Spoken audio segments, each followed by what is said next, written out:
Hi friends, welcome to master class by competitive exam express. അപ്പോൾ നമ്മുടെ mock test ആണ് ഇന്നത്തെ 25 ചോദ്യങ്ങൾ. നമ്മൾ സ്പെഷ്യൽ ടോപ്പിക്കിൽ നിന്നാണ് 25 ചോദ്യങ്ങൾ. ഇത് മുൻവർഷങ്ങളിൽ ചോദിച്ച ചോദ്യമാണ്. അപ്പോൾ നമുക്ക് ഓരോ ചോദ്യവും കൃത്യമായിട്ട് തന്നെ പഠിച്ച് മുന്നോട്ട് പോകാൻ വേണ്ടി ശ്രമിക്കാം. ഓക്കെ, ഒന്നാമത്തെ ചോദ്യം ഇങ്ങനെയാണ്: ഹൈന്ദവ സംസ്കാരത്തിന്റെ പ്രമാണ ഗ്രന്ഥം ഏതാണ്?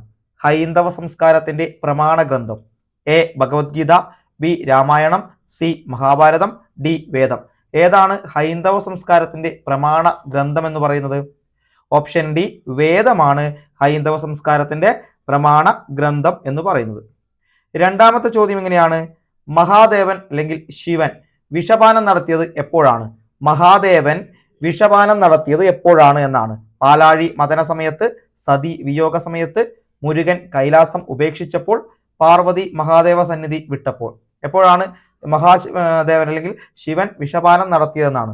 ഓപ്ഷൻ എ പാലാഴി മദന സമയത്താണ് ശിവൻ വിഷപാനം നടത്തിയത് അല്ലെങ്കിൽ മഹാദേവൻ വിഷപാനം നടത്തിയത്. ഓക്കെ, മൂന്നാമത്തെ ചോദ്യം ഇങ്ങനെയാണ്: ആദി ശങ്കരാചാര്യരുടെ ജന്മദേശം ഏതാണ്? ആദി ശങ്കരാചാര്യരുടെ ജന്മദേശം: കാശി, ഗയ, കാലടി, പുരി. ഇതിലേതാണ് ആദി ശങ്കരാചാര്യരുടെ ജന്മദേശം എന്ന് ചോദിച്ചാൽ കാലടിയാണ് ഉത്തരമായിട്ട് വരിക. ഓപ്ഷൻ സി കാലടിയാണ് ഉത്തരം. നാലാമത്തെ ചോദ്യം ഇങ്ങനെയാണ്: രാമായണത്തിലെ ഏറ്റവും മഹത്തായ ഉപദേശം ആരുടേതാണ്? രാമായണത്തിലെ ഏറ്റവും മഹത്തായ ഉപദേശം ആരുടേതാണ്? കൗസല്യ, സുമിത്ര, സീത, മൈത്രേയി. ഇതിൽ ആരുടേതാണ് രാമായണത്തിലെ ഏറ്റവും മഹത്തായ ഉപദേശം?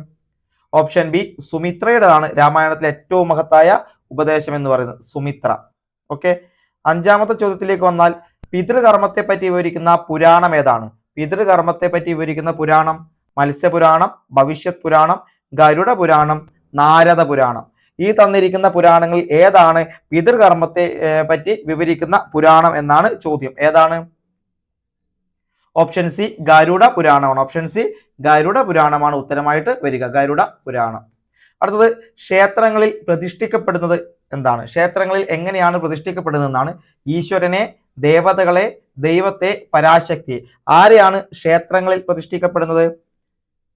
ഉത്തരം ഓപ്ഷൻ ബി ദേവതകളെയാണ്. ദേവതകളെയാണ് ക്ഷേത്രങ്ങളിൽ എപ്പോഴും പ്രതിഷ്ഠിക്കപ്പെടുന്നത്. ക്ഷേത്രങ്ങളിൽ പ്രതിഷ്ഠിക്കപ്പെടുന്നത് ദേവതകളെ. ഏഴാമത്തെ ചോദ്യം ഇങ്ങനെയാണ്: അയോനീജനായ ഒരു മഹർഷി ശ്രേഷ്ഠൻ ആരാണ്? അയോനീജനായ ഒരു മഹർഷി ശ്രേഷ്ഠൻ: വാൽമീകി, ശരഭംഗൻ, അഗസ്ത്യൻ, വസിഷ്ഠൻ. ഇതിൽ ആരാണ് അയോനീജനായ ഒരു മഹർഷി ശ്രേഷ്ഠൻ?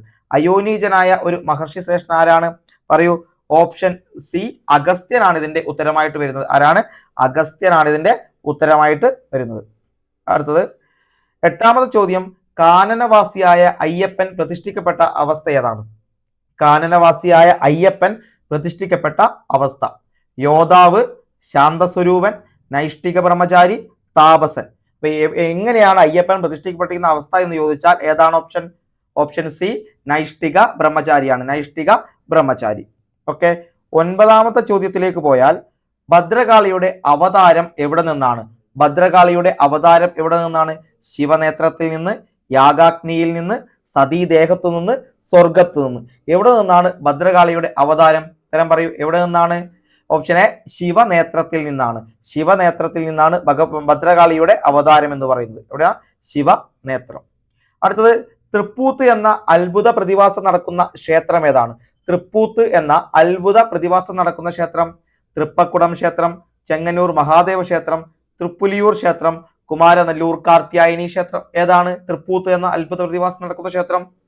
ഓപ്ഷൻ ബി ചെങ്ങന്നൂർ മഹാദേവ ക്ഷേത്രമാണ്. ഓപ്ഷൻ ബി ചെങ്ങന്നൂർ മഹാദേവ ക്ഷേത്രം.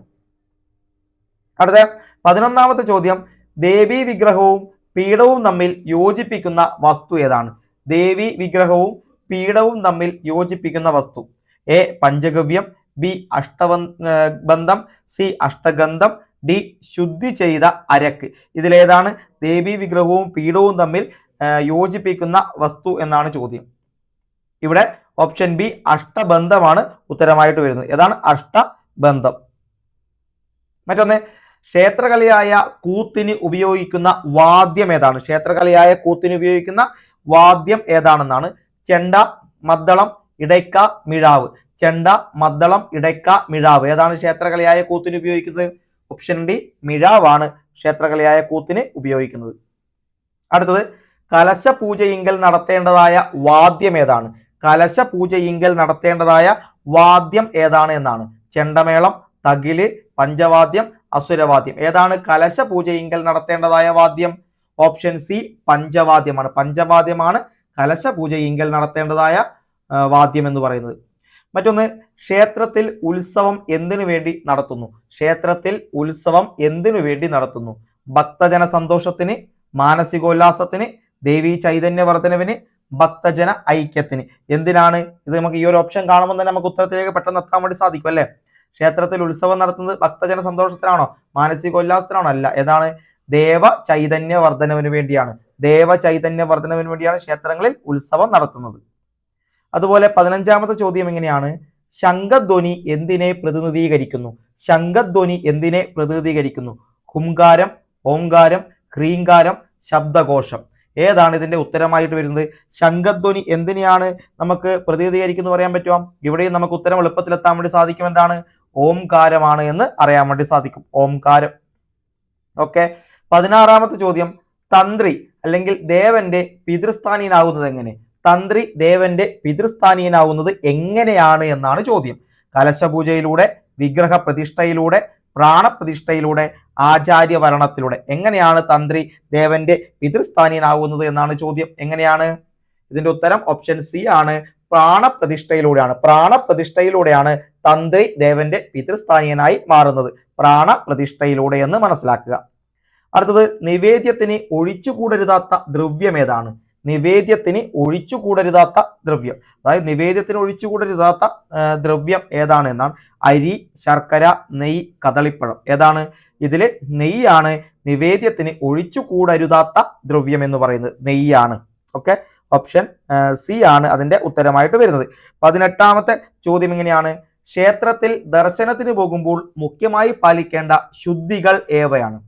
അതായത് ക്ഷേത്ര ദർശനത്തിന് പോകുമ്പോൾ മുഖ്യമായി പാലിക്കേണ്ട ശുദ്ധികൾ എത്ര എന്നാണ് ചോദ്യം. എത്ര? 3, 5, 1, 7. ഏതാണ് ഉത്തരമായിട്ട് വരുന്നത്? ക്ഷേത്രത്തിൽ ദർശനത്തിന് പോകുമ്പോൾ മുഖ്യമായി പാലിക്കേണ്ട ശുദ്ധികൾ എത്രയാണ്? അത് 5 ആണ്. 5 ശുദ്ധികളാണ് ക്ഷേത്രത്തിൽ ദർശനത്തിന് പോകുമ്പോൾ മുഖ്യമായി പാലിക്കേണ്ടത്. അടുത്ത 19ാമത്തെ ചോദ്യം എങ്ങനെയാണ്? അരയാൽ വൃക്ഷത്തിന്റെ മഹത്വം എന്താണ്? അരയാൽ വൃക്ഷത്തിന്റെ മഹത്വം എന്താണ്? തണല് നൽകുന്നു, ശീതളിമ നൽകുന്നു, ഓസോൺ പാളി സ്വയം നിർമ്മിക്കുന്നു, ഔഷധം പ്രവർത്തിക്കുന്നു. ഏതാണ് അരയാൽ വൃക്ഷത്തിന്റെ മഹത്വം? ഇവിടെ ഓപ്ഷൻ സി ആണ്, ഓസോൺ പാളി സ്വയം നിർമ്മിക്കുന്നു എന്നതാണ് അരയാൽ വൃക്ഷത്തിന്റെ മഹത്വമായിട്ട് വരുന്നത്. ഓക്കെ.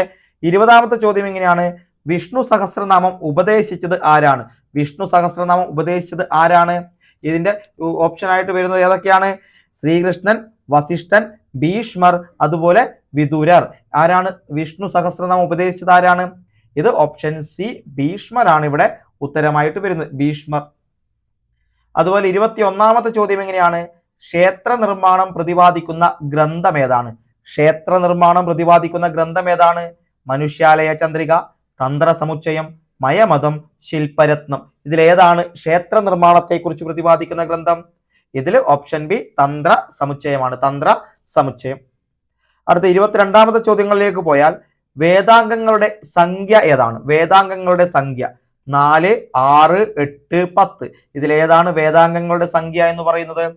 ഇതിലെ വേദാംഗങ്ങളുടെ സംഖ്യ ഓപ്ഷൻ ബി 6 ആണ്. 6 ആണ് വേദാംഗങ്ങളുടെ സംഖ്യ. 23ാമത്തെ ചോദ്യം എങ്ങനെയാണ്?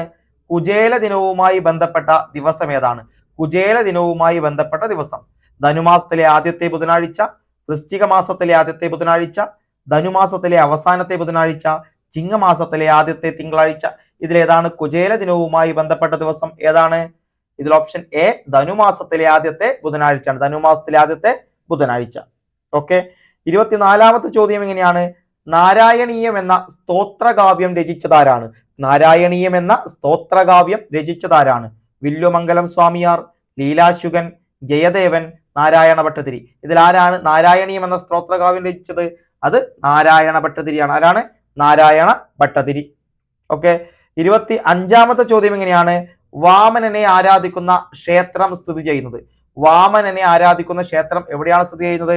കൊട്ടാരക്കരയിലാണോ, ചോറ്റാനിക്കരയിലാണോ, തൃക്കാക്കരയിലാണോ, രാമനാട്ടുകരയിലാണോ? എവിടെയാണ് വാമനനെ ആരാധിക്കുന്ന ക്ഷേത്രം സ്ഥിതി ചെയ്യുന്നത്? ഇതിന്റെ ഓപ്ഷൻ വരുന്നത് ഓപ്ഷൻ സി തൃക്കാക്കരയാണ്. എവിടെയാണ്? തൃക്കാക്കരയിലാണ് വാമനനെ ആരാധിക്കുന്ന ക്ഷേത്രം സ്ഥിതി ചെയ്യുന്നത്. അപ്പൊ 25 ചോദ്യങ്ങളാണ് നമ്മൾ സ്പെഷ്യൽ ടോപ്പിക്കിന്റെ ഭാഗമായി ഡിസ്കസ് ചെയ്തത്.